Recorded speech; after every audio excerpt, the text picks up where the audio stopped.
think many people think missions is super complicated, and it's not. It's really simple. It's just a life of service to the Lord and obedience to His Word and glorifying Him in everything that we do. But it is true that when you are a cross-cultural missionary, you leave what's comfortable. You're in positions where you have to really trust the Lord to get through it because it's so different. But the Lord gives grace. The Lord gives us patience and courage to move forward. William Strong, the founder of Gospel Mission of South America, was a great example of this. In 1923, Mr. Strong surrendered to God's call on his life to minister to the Chilean military regiments in northern Chile with his wife and 2 children. It wasn't an easy decision for him, and he attempted to give God plenty of reasons why he shouldn't go. He was 46 years old, spoke no Spanish, served in his local church, was well established in the community, and owned what may have been the second largest life insurance brokerage firm in the United States. But the Lord honored Mr. Strong's obedience and prospered his endeavors in Chile. He began by evangelizing soldiers and giving out Bibles and gospel tracts. Eventually, long-term volunteers began to join the Strongs. A mission was organized, and its reach expanded throughout Chile into Argentina and Uruguay.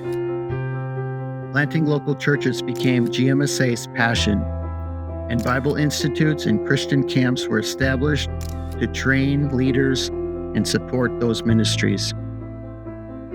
100 years later, Gospel Mission of South America continues to facilitate the establishment of reproducing churches through evangelism, discipleship, and leadership training.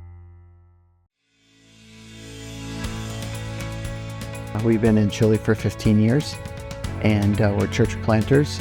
We've spent the last 12 years in a city called Antofagasta, and by God's grace, seen that church established and self-supporting and self-governing, having a national leadership and membership. And so 6 months ago, we left that church with the purpose of starting again from zero to plant a church here in the city of Arica, which is the northernmost city in Chile.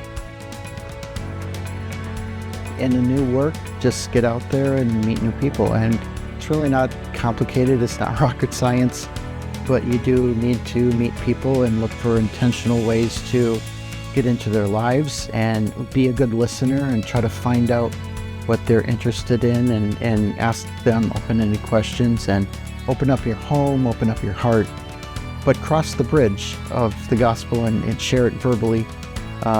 We could be making bridges of our whole lives but never cross it in evangelism. So we are to make disciples, but after we have disciples, what do we do with those disciples? They need to gather together on the Lord's Day to worship the Lord with joy because He is returning.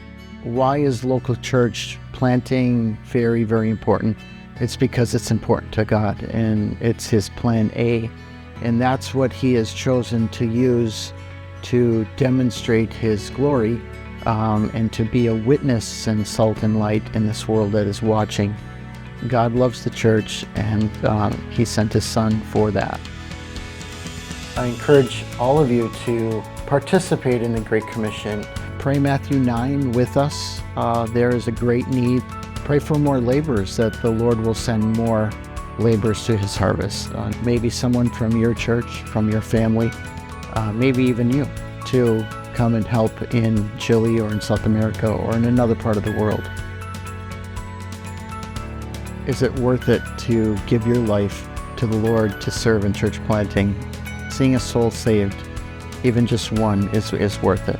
And it's worth it because it gives glory to the Lord, and it's in obedience and in faith, watching Him work. He's promised to be not only with us, but to provide for His work in his timing through his people.